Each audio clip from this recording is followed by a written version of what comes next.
My name is Chuck Ream, and I work for the Magical Miracle Plants. For 54 years, I have loved cannabis. We have transformed the devil weed into an essential medicine, and we are proud. We're here to celebrate the wonder of cannabis and to begin to implement the victory of cannabis legalization. Our herb is better than the alternatives that are out there in our society for pleasure, recreation, and healing.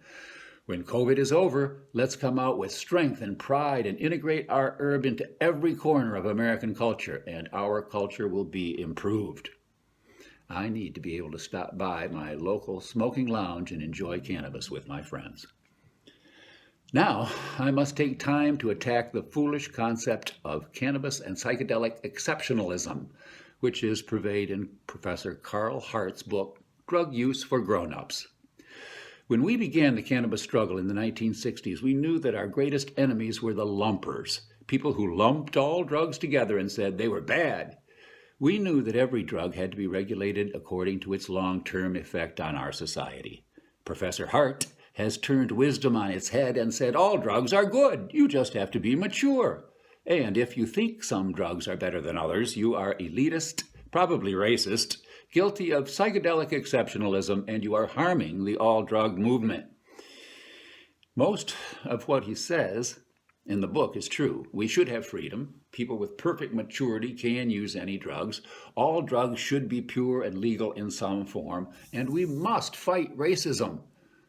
Then he drifts into foolishness. He says that he would be a coward and less of a man if he did not publicize his romance with white powders. He says heroin is probably my favorite drug. A line of cocaine is hospitality. And when he and his wife are having special time together, amphetamines are our favorite substances. Whatever works best for you, he says. He thinks it's not fair to say that cannabis and psychedelics are special just because they are nearly harmless. What? That is stupid.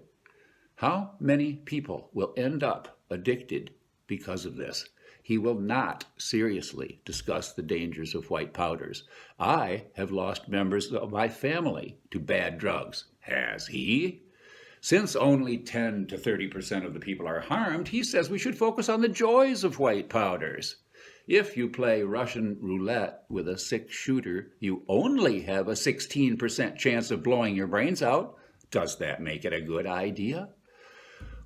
Then we find out that he has never taken LSD or ayahuasca or any powerful psychedelic dose. What?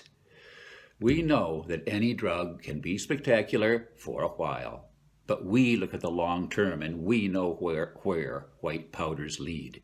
The great cultural enlightenment that will come through cannabis and the psychedelics will be healthy, wholesome, and transformative. Indeed, it may be the only hope left for human civilization. Thank you.